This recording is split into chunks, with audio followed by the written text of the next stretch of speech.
Deus seja louvado pela tua vida, pastor. É um prazer mais uma vez estar nesta casa, junto com o Senhor, adorando o nosso Senhor dos Senhores. Deus abençoe sua vida, sua família, seu ministério. Amém? Glórias a Deus. O meu amigo, presbítero William, que nos fez o convite. Meu amado, meu amigo, obrigado pela oportunidade, pela confiabilidade. E eu estava falando com ele, meus irmãos, que é até difícil pregar quando eu vejo grandes pregadores, ministros, homens que conhecem a palavra. Quem sou eu, o menor dos menores? E eu falei com ele: William, é até difícil pregar aqui, eu estou pedindo graça de Deus. E ele falou: meu amigo, Deus vai te usar. Deus abençoe a sua vida, meu amigo. Obrigado pela oportunidade, tá bom? Louva a Deus pela vida de cada um dos ministros, o evangelista Tiago, grande homem de Deus, ao pastor, escritor, Deus abençoe a sua vida, a todos os valores que estão nessa tribuna, Deus abençoe a vida de cada um de vocês, amém? Aos membros, visitantes dessa casa, Deus seja louvado pela vida de cada um de vocês. Ao jovem Christian que me acompanha, Deus abençoe sua vida. Quero aqui justificar a minha esposa, não pôde me acompanhar nessa noite, a enxaqueca dela atacou, eu compreendi, eu falei: meu amor, fique em casa, é melhor você ficar em casa, você se recuperar. Por isso ela não me acompanha nessa noite, tá bom? Glórias a Deus. Queridos e amados irmãos em Cristo, sempre que eu posso, eu trago meu equipamento, eu faço a filmagem das pregações. Esses vídeos que eu faço têm 3 propósitos. Primeiro, alcançar milhares de pessoas. Segundo, através desses vídeos, outras pessoas me conhecem, outros convites aparecem. Terceiro, esses vídeos que eu posto nas redes sociais, todos os meses, me rende um valor monetário. Hoje eu não trabalho mais, não porque eu tirei o ministério como uma fonte de sustentabilidade financeira para mim, não. Hoje eu não trabalho mais porque Deus mandou abrir mão da minha empresa e falou: vai viver agora do que eu te der. Aí tem muitas pessoas que por aí falam que está cobrando. Nunca estipulei R$1 para pregar a palavra de Deus, irmãos. Eu prego a palavra de Deus pelo compromisso que eu tenho com ela, pela gratidão de Deus ter me arrancado de onde Ele me arrancou e tem feito pela misericórdia dele um ministro do teu evangelho. Então por isso que eu sempre filmo, por 3 propósitos: alcançar pessoas, aparecer outras portas, sou bem sincero, e também todos os meses me rende valor monetário, amém? Glórias a Deus. Queridos e amados irmãos em Cristo, capítulo de número 7 do primeiro livro do profeta Samuel, verso de número 12, está escrito: então Samuel pegou uma pedra e colocou entre Mispa e Sem, e chamou o seu nome de Ebenezer, dizendo: até aqui o Senhor nos ajudou. Os irmãos podem se assentar no nome de Jesus. Se quiser pegar. Glórias a Deus. Queridos e amados irmãos em Cristo Jesus,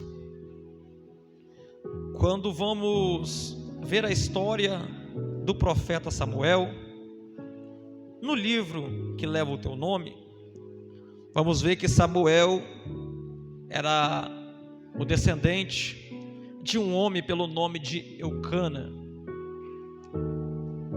que viveu em Ramataim Zofim, em Efraim. Este homem, ele possuía 2 mulheres, Ana e Penina. E uma dessas mulheres era o tipo de pessoa que gostava de contenda. Por quê? Uma dessas mulheres, a saber, Penina, ficava tirando sarra com a pessoa de Ana, pelo motivo que Ana tinha a madre cerrada, mas não tinha a madre cerrada porque ela queria, porque o texto diz que o próprio Deus havia cerrado a madre de Ana. E naquele tempo, ter filho era considerado, quem tinha filho, alguém abençoado por Deus. E por Ana não ter filho, Penina queria fazer, ou fazia o que fazia com Ana.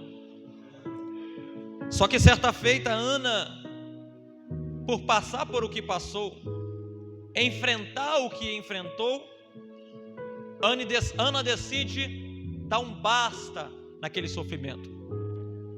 E como que Ana decide dar um basta naquele sofrimento?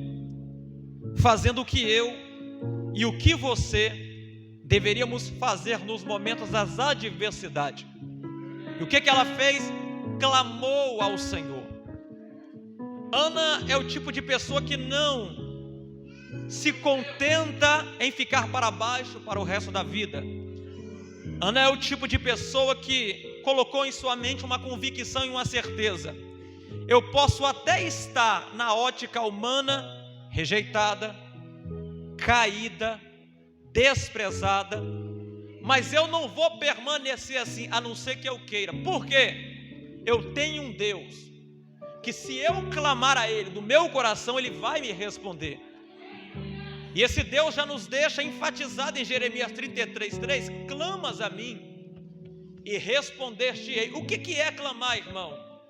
Clamar é você gritar, é você suplicar mesmo: Senhor. Esses dias eu estava no vale orando, eu até fiz um story na minha rede social e eu falei: irmão, o lugar de clamar é aqui. Porque às vezes na tua casa não dá para você clamar, pelo que pessoas vão pensar, vão dizer, ou talvez até mesmo vai incomodar pessoas. E o lugar de clamar é o lugar que eu gosto, lá no vale, lá no monte, porque lá eu posso gritar, que eu sei que o meu vizinho não vai me ouvir, a minha esposa não vai me ouvir, as pessoas que moram em volta de mim não vai me ouvir, mas eu tenho uma total certeza que Deus, Ele vai me ouvir. E Ele vai me ouvir de tal maneira a ponto de ser incomodado pelo meu clamor. Ana decidiu clamar, Ana decidiu quebrar o silêncio. Só que quando Ana clama, ela faz um voto com Deus: Senhor, se o Senhor me der um filho, ele não será meu. Se o Senhor me der um filho, ele será do Senhor. Deus ouviu o clamor de Ana. Deus abre a madre de Ana. Deus permite Ana ter o menino que ela tanto queria. Só que Ana foi muito sábia. Ana, eu vou dizer uma verdade, foi bem inteligente. Por quê? Porque Ana sabia muito bem que Deus leva muito a sério o que eu e você prometemos para Ele. Vou fazer uma pergunta e vou jogar no ar aqui nessa noite. Tu cumpriu com a promessa que você fez para Deus?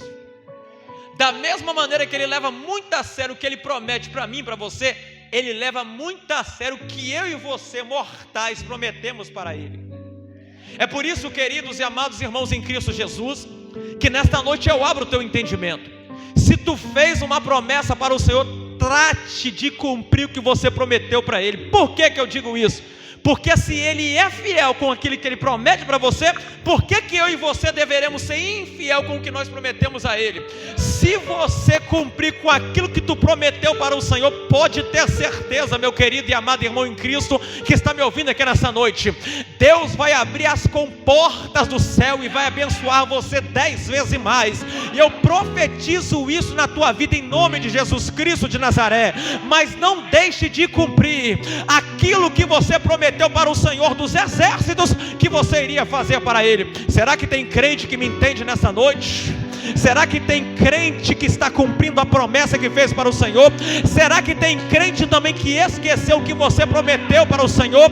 Se você esqueceu, o Senhor dos exércitos, Ele está te cobrando nesta noite. Lembra que no dia que quando tu chorava, lembra que no dia enquanto tu clamava, lembra que no dia enquanto tu me suplicou, eu ouvi o teu clamor e atendi o seu pedido e concedi o que você me pediu? Agora, por que agora você se esqueceu do que eu fiz para você? Porque tem gente que é assim, irmãos. E é por isso que muitas das vezes, pastor Samuel Ribeiro, Deus permite nós passarmos por adversidade, por aflições, por dificuldade. Por quê? Ele sabe muito bem em sua presciência que quando nós estamos na bonança, presbítero William, nós acabamos nos relaxando um pouco. Nós acabamos nos esquecendo um pouco. Quem é crente raiz aqui? Eu sou um menino no tempo de convertido. Mas quem é crente que está muito mais tempo do que eu sabe muito bem que o momento que nós mais buscamos a Deus é o momento da nossa dificuldade. O momento que nós mais clamamos a Deus é o momento que nós olhamos para um lado, olhamos para o outro e percebemos que não tem ninguém do nosso lado, não tem ninguém ao nosso favor. É aí então que a nossa consciência se lembra: Senhor Jesus está do meu lado, o Senhor Jesus é o meu favor, então eu vou clamar a Ele, porque neste momento só Ele pode me atender. Ana clamou a Deus, Deus ouviu o clamor de Ana e respondeu o clamor de Ana, cumpriu com o que ela prometeu ao Senhor. Nasceu um menino, que o nome dele foi Samuel. Não se sabe ao certo o significado do nome Samuel, mas segundo alguns estudiosos, o nome Samuel significa pedido por Deus ou chamado por Deus. Eu até concordo com o significado deste nome, porque o tempo em que Israel estava vivendo era um tempo de declínio espiritual. Só que Deus, em sua presciência, Ele chama alguém, Ele chama Samuel. Só que a ferramenta que Deus usa foi um ser humano. A ferramenta que Deus usa foi um coração aquebrantado. A ferramenta que Deus usa foi alguém que estava disposto a oferecer, não que estava sobrando, não que tinha em reserva por ali, não, mas o melhor. Senhor, me dá que eu te dou. Senhor, me dá que eu te entrego. Senhor, me dá que eu vou oferecer ao Senhor. É por isso que eu concordo que Samuel significa chamado ou pedido por Deus, porque naquele tempo em que Samuel nasceu, como eu disse e eu repito mais uma vez, a nação passava por um declínio espiritual. O povo estava se apostatando da fé, o povo estava caindo na prática da idolatria. Só que Deus decide convocar um menino para ouvir o que o sacerdote mais não ouvia, para ouvir o que o sumo sacerdote mais não ouvia. Porque quando Samuel chega, o sacerdócio estava corrompido em Israel. Só que Deus, em sua presciência, já sabia. Já que os mais velhos não faz, eu vou levantar alguém que faz. Já que os mais velhos não têm coragem, eu vou levantar alguém que tem coragem. Já que os mais velhos não querem dizer, eu vou chamar alguém que tem coragem de dizer o que muitos não têm coragem de dizer. Porque o sacerdócio estava corrompido. Eli sabia das atrocidades que o seu filho Ofni e Finéias fazia. Só que Eli, tendo a posição privilegiada chamada pelo Senhor, estava vendo o pecado, mas não exortava o pecado. Estava vendo o erro, mas não corrigia o erro. E o que ele fazia? Ele era o tipo de pessoa, o tipo de liderança que, para não perder talvez os seus súditos que andavam do teu lado, em vez de exortar, de excluir, de afastar, preferia fazer o quê? Vou passar a mão na cabeça. Por que eu vou passar a mão na cabeça? É filho. Mas se fosse outro, exclui, descarta. Mas como é filho, eu vou passar a mão na cabeça do meu filho. Está na prostituição, mas estou passando a mão na cabeça dele. Está fazendo atrocidades dentro do templo, mas deixa eu passar a mão na cabeça dele. E o Senhor dos Exércitos está dizendo para pessoas específicas aqui nesta noite: homem de Deus, mulher de Deus, eu entreguei a autoridade a você. A autoridade que eu te entreguei é tão grande, tão poderosa, não é para tu deixar guardado no teu quarto. A autoridade que eu te entreguei é para você fazer uso dela. Use essa autoridade. Se é para exortar, exorta. Se é para corrigir, corrija. Porque se você não fazer o que eu deleguei a você fazer, você está compactuando com o erro. Eu vou dizer uma verdade: você é pior do que quem pratica. Tu pode olhar no texto. A Bíblia diz no primeiro livro, capítulo de número 3, que naquele tempo não se tinha mais visão. Naquele tempo não ouvia mais a palavra do Senhor. Por que não ouvia mais a palavra de Deus? Por que não tinha mais visão? Porque Deus não fala com pessoas que compactuam com erro. Deus não revela com pessoas que compactuam com profanagem. Deus fala com quem tem santidade. Deus fala com quem anda no prumo. Deus fala com que pessoas que verdadeiramente não está levando a obra de Deus como qualquer coisa, mas está levando a obra de Deus com seriedade, e que entendeu que pecado é pecado e Deus é santo, que a igreja que vai subir no arrebatamento é a igreja lavada e remida pelo sangue de Jesus.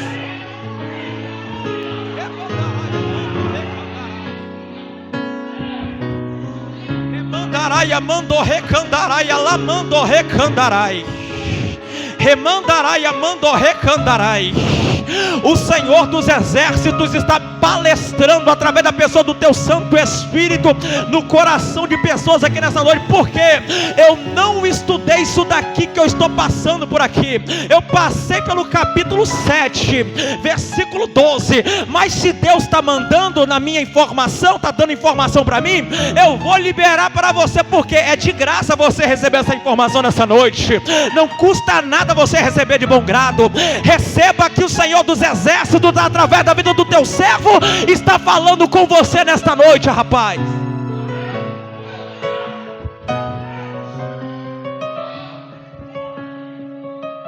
Eli já não ouvia mais a voz de Deus. Eli já não tinha mais visões de Deus. Aí Samuel, desde criança, já ministrava diante de Eli, já usava uma veste sacerdotal. Porque quem tem chamada não tem esse negócio quando muitos verem por aí, como que tem fila de chegada. Quem tem chamada, tem muitas pessoas que têm um conceito e dizem assim: chegou agora, chegou ontem, ixi, é menino. Deus quer usar menino mesmo. Eu não estou falando menino na fé. Deus quer usar meninos no pouco tempo de convenção. Deus quer usar meninos que têm um coração sincero. Porque existe muito sacerdote Eli por aí que está compactuando com erro. Existe muito sacerdote Eli por aí que está passando a mão na cabeça de adúltero, de profano, de prostituto. Existe muito sacerdote Eli por aí que está vendo o erro, mas não abre a boca, que está vendo a profanagem, mas não exorta, que está vendo tudo que está fazendo no obscuro, mas não tem coragem de abrir a boca.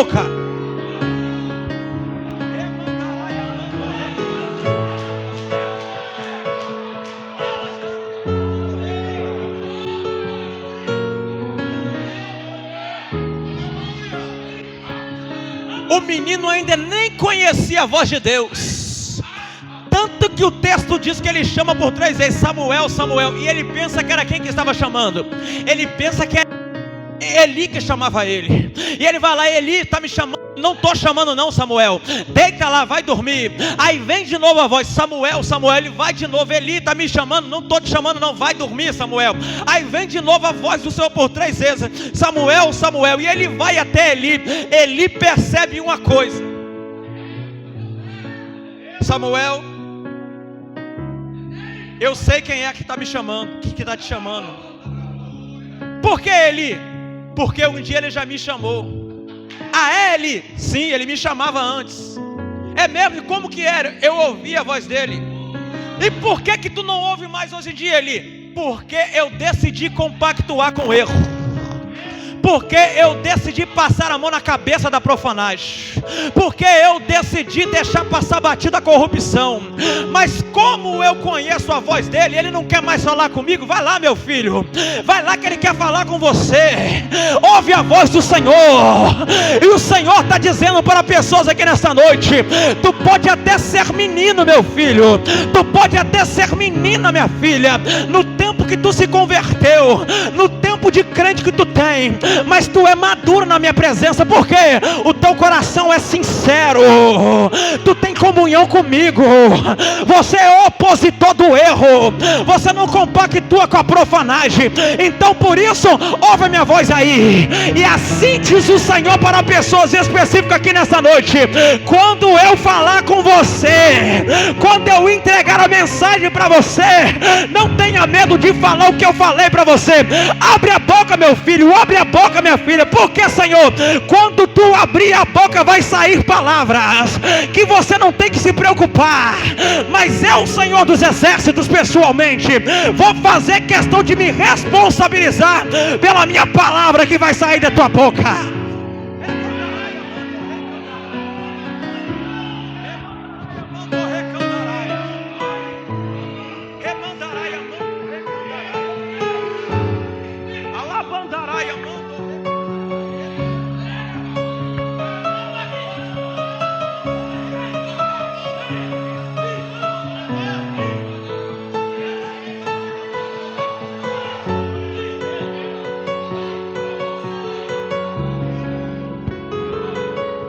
Sabe qual foi a palavra de Deus? Samuel, avisa para Eli que para Eli é juízo mesmo, para Eli é cobrança mesmo, não só para ele, mas os filhos dele também, aquela cambada de profanos sem vergonha.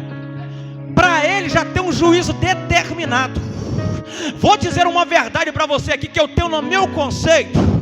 Deus tem mais misericórdia de quem está lá fora no mundo matando, roubando e traficando, do que quem está aqui dentro compactuando com o erro, fazendo errado, sabendo que é errado, mas mesmo assim faz que é errado. Por que eu digo isso para você? Você vai entender o porquê eu fiz essa comparação. Quem está lá fora muitas das vezes faz o que faz por causa da ignorância, isto é, ausência de conhecimento. Mas quem está aqui dentro faz o que faz conscientemente, porque perdeu o temor ao Senhor, o profundo respeito e reverência, a santidade, poder e justiça de Deus. É esse respeito que me impede de praticar o que é errado. É esse respeito que impede você também de praticar o que é errado.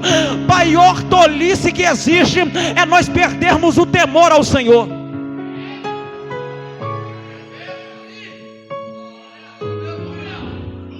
Meu Deus, perder o temor ao Senhor, queridos, é a pior coisa que pode acontecer na vida de um crente. Porque quem perde o temor volta para as práticas erradas ou faz pior do que era.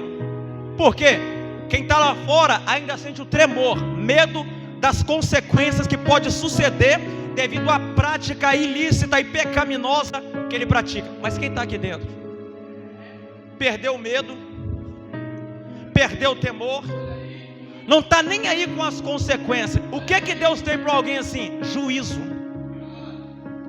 Eu vou dizer uma verdade para você, como a Bíblia diz: horrenda coisa é cair nas mãos do Deus vivo. Por quê?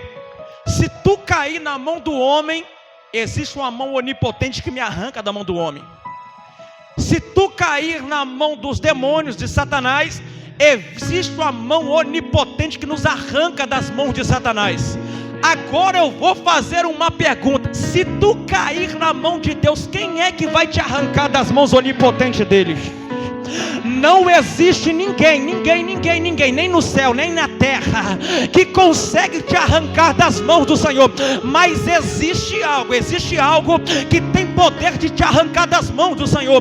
O que tem poder de arrancar você das mãos do Senhor? Arrependimento sincero.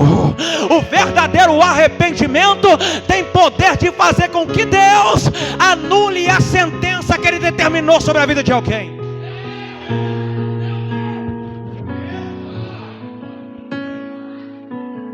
Samuel é levantado por Deus, exerceu 3 unções de sacerdote, profeta e juiz.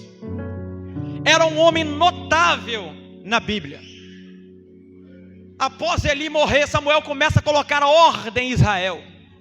Samuel começa a convocar o povo a proclamar ao Senhor. Samuel entende uma coisa: esse povo precisa de arrependimento. Por quê? Perderam a arca, perderam a presença. Por que perderam a presença? Porque deu mais valor o que é da terra do que o que é do céu. Deu mais importância às coisas passageiras do que às coisas eternas.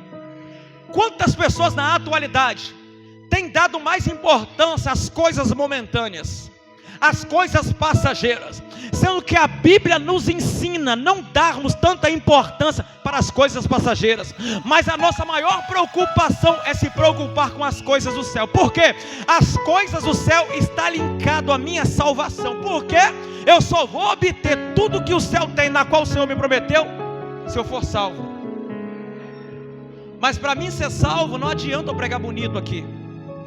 Para mim ser salvo, não adianta eu falar bonito aqui. Para mim ser salvo, não adianta eu ter uma posição privilegiada. Não. Para mim ser salvo, eu tenho que ter caráter diante da presença do Senhor Jeová. Por quê? O caráter, guarde isso daqui, é muito mais valioso do que a reputação em certos aspectos. Como assim? Vou explicar. Existem pessoas que, para manter a sua reputação, preferem agradar o homem, passa a mão na cabeça dos outros, deturpando, deteriorando o seu caráter. Só que eu digo uma verdade para você: muito mais valioso que a sua reputação para manter você na posição que tu tem, é tu ter o caráter. Porque quem tem caráter não compactua com erro. Quem tem caráter não é amigo de profano. Quem tem caráter não dá tapinha nas costas de adúltero sem vergonha. Quem tem caráter prega a palavra, fala para ele, saia do erro, aceita Jesus. Jesus quer te salvar, Jesus quer te libertar. Porque se tu continuar, pode acontecer que o juízo vai alcançar você. Por este motivo, os israelitas perdem a presença.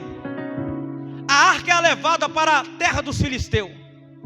Só que os filisteus, os irmãos conhecem a história, foram feridos.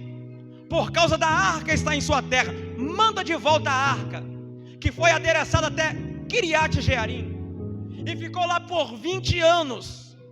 Só que presta atenção, ainda em Israel, mesmo que a esperança havia sido perdida, mesmo que o povo havia se corrompido, sempre Deus vai guardar os seus remanescentes em uma terra corrompida. Pode a nação inteira se corromper, mas ainda tem remanescentes.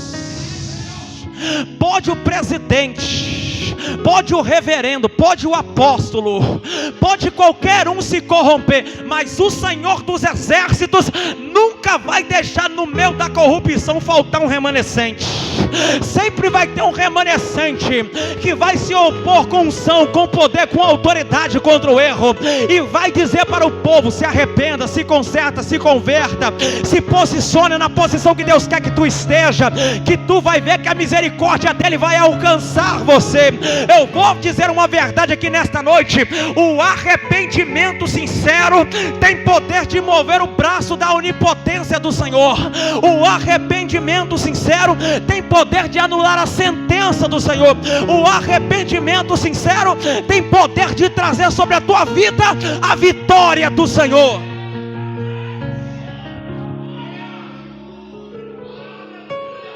Já finalizo. Escuta uma coisa.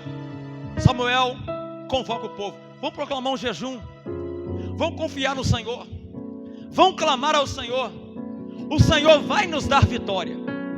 Por quê? O Senhor falou que vai nos dar vitória, mas para dar vitória não tem como ficar na profanagem. Para receber vitória não tem como continuar no erro. Para receber vitória tem que ter conserto. Para receber vitória tem que ter arrependimento. Para receber vitória tem que se voltar para a presença de Deus, porque não foi Ele que se afastou, é nós que se afastamos dEle, é nós que nos distanciamos dEle. Mas tu já percebeu uma coisa? Quanto mais nós distanciamos de Deus, mais Ele usa profeta para nos exortar e nos dizer que Deus quer fazer algo na minha vida, que Deus quer fazer algo na tua vida, que Deus quer que tu volte para as suas essências, que Deus quer que tu reconheça as suas raízes, que Deus quer que tu se posicione na posição que Ele quer que tu esteja. Qual é a posição que Deus quer, meu filho, minha filha, que tu esteja, que nós estejamos? É a posição de soldado do exército de Cristo Jesus. Porque a posição de soldado outorga sobre a tua vida a unção, o poder e a autoridade para pisar no reduto do diabo e dizer: diabo, quem manda mais aqui não é você, quem manda aqui é Jesus. E Jesus me deu a autoridade de vir aqui falar para você: cala a boca, diabo, cala a boca, Satanás, porque maior do que o seu poder é o poder de Jesus, que delegou sobre a minha vida o poder dele para vir aqui profetizar nesse ambiente. Meu Deus.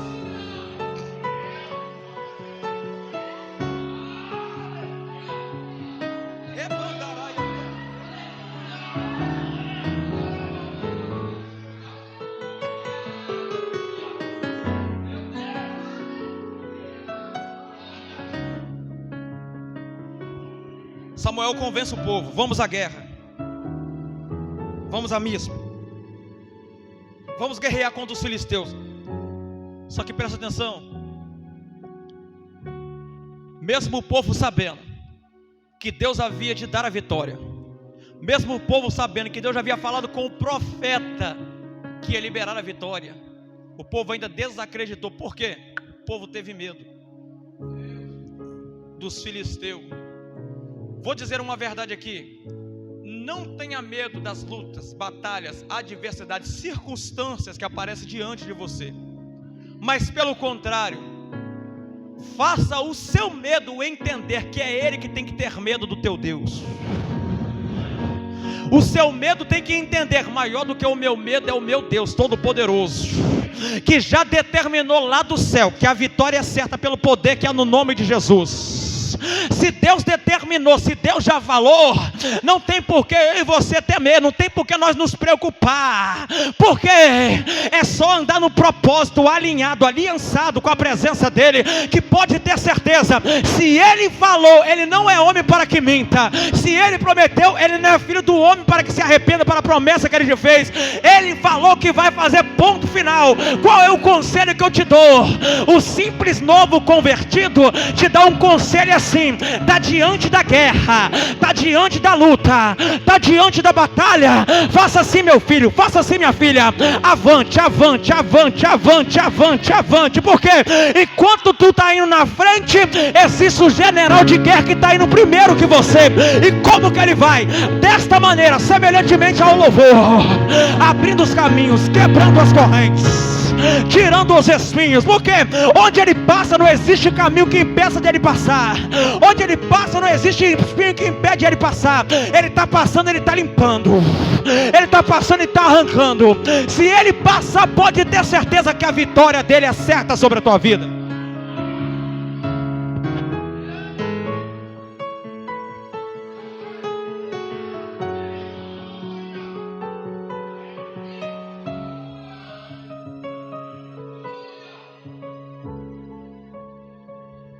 O povo avança, Deus dá a vitória para os israelitas,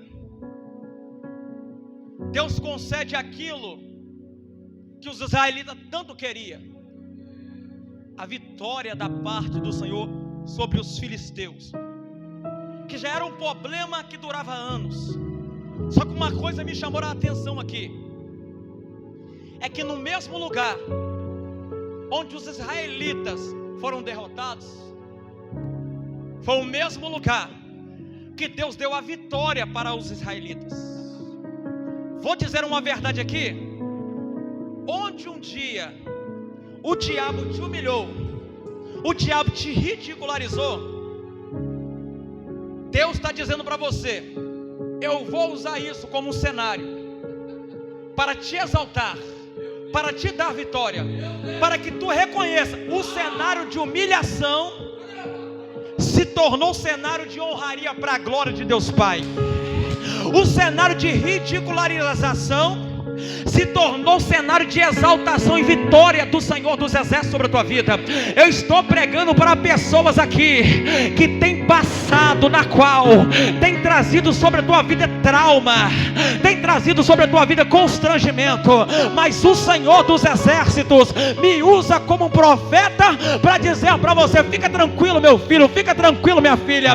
O passado que te trouxe humilhação, que te trouxe constrangimento, eu vou usar para exaltar, para te honrar e para te conceder a vitória.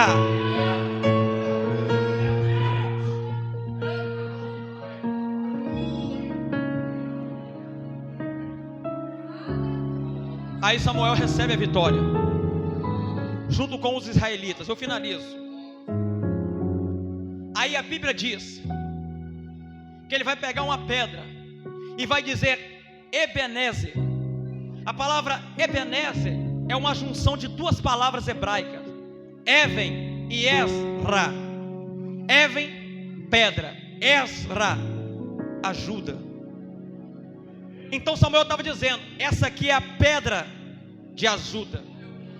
Só que presta atenção, Samuel ele não transgrediu a lei de Levítico, capítulo 26, verso 1, que proibia fazer imagem de esculpido, pedras esculpidas, como objeto de idolatria ou adoração. Só que Samuel vai pegar uma pedra rude. A palavra rude é um adjetivo de algo que não tem uma boa formosura, não tem uma boa beleza, não tem um bom acabamento. Só que percebe-se uma coisa: Samuel vai chamar aquela pedra de ajuda. Vou dizer uma verdade aqui na minha simplicidade: existem muitas pedras por aí que não tem beleza, não tem aparência, não tem formosura. Vou aplicar isso daqui na minha simplicidade: não tem terno bonito, não tem gravata bonita, não tem a boa oratória, não tem muito tempo de crente, é um menino em tempo de convertido, mas Deus vai usar como uma pedra de ajuda para colocar do teu lado. Por quê? Para que tu reconheça que nem tudo que tu vê que enche os teus olhos é conforme o coração e a vontade de Deus. Porque tem muita gente por aí que aos olhos humanos é bonito, prega bem, fala bem, se arruma bem, mas na verdade não é pedra de ajuda, é pedra de tropeço. Mas existe muitos por aí, não tem boa formosura, não tem boa oratória, não tem um curso bom em teologia, não tem um bacharel, não tem uma boa homilética, mas é uma pedra de ajuda que Deus vai colocar do teu lado. Só que preste atenção no que eu vou dizer: quando Deus colocar essa pedra de ajuda do teu lado, você tem que reconhecer que sozinho você não conseguiria, sozinho você não chegaria. Mas depois que tu chegar, faça como Samuel fez. Até aqui nos ajudou o Senhor, até aqui nos ajudou o Senhor. O que Samuel estava dizendo? Vou aplicar.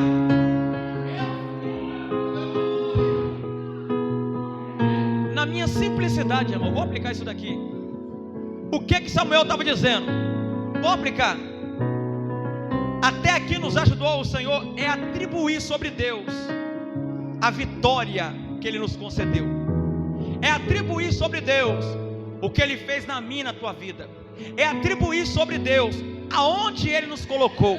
É atribuir sobre Deus o nível que Ele nos elevou. Não é atribuir sobre mim: eu prego bem porque eu estudei. Não é atribuir sobre mim: eu dou uma boa escola de teologia porque eu estudei. Não é atribuir sobre mim: eu conheço mais do que os meus irmãos porque eu estudei. É atribuir sobre Deus: se hoje eu conheço um pouco mais, se hoje eu prego um pouco mais, se hoje eu entendo um pouco mais, não é porque eu merecia, não é porque eu sou mais esperto, mais inteligente, não. É para a glória de Deus, mediante a graça de Deus. É para glorificar o nome de Jesus. Será que tem alguém que está entendendo isso nessa noite? Pelo amor de Deus!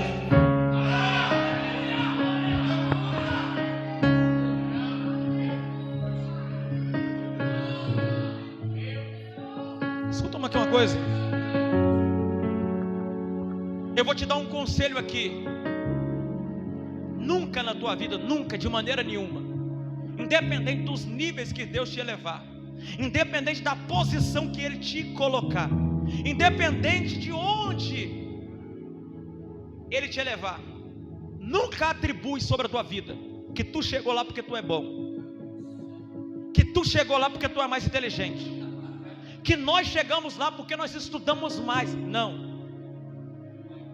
Tu só chegou lá porque Deus quis que tu chegasse lá. Tu só conseguiu porque Deus quis que tu conseguisse chegar lá. Então não é por mérito, é por quê? Por graça de Deus, bondade e misericórdia divina do Senhor. Porque eu digo uma verdade, eu encerro agora. Todas as vezes que eu e você pensarmos que nós chegamos aonde nós chegamos porque nós somos bons, lembra de uma coisa: por mérito, nós merecemos o fogo do inferno. Por mérito, eu mereço o fogo do inferno. Por mérito, ninguém aqui merece nada. É o fogo do inferno e ponto final. Só que a graça de Deus nos alcançou de uma maneira tão poderosa. Eu mereci, agora está enterrado. Tu mereci, agora está enterrado. E o diabo queria que eu e você estivessem enterrados. O que ele ia fazer? Pinchar o meu nome, o teu nome em uma parede escrito saudades eternas.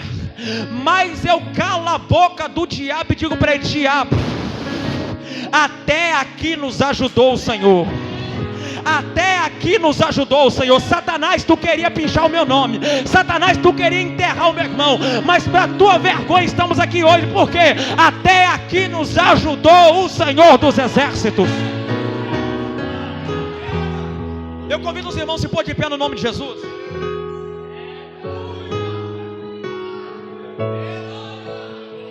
Eu quero convidar. Irmã Estefânia, por favor.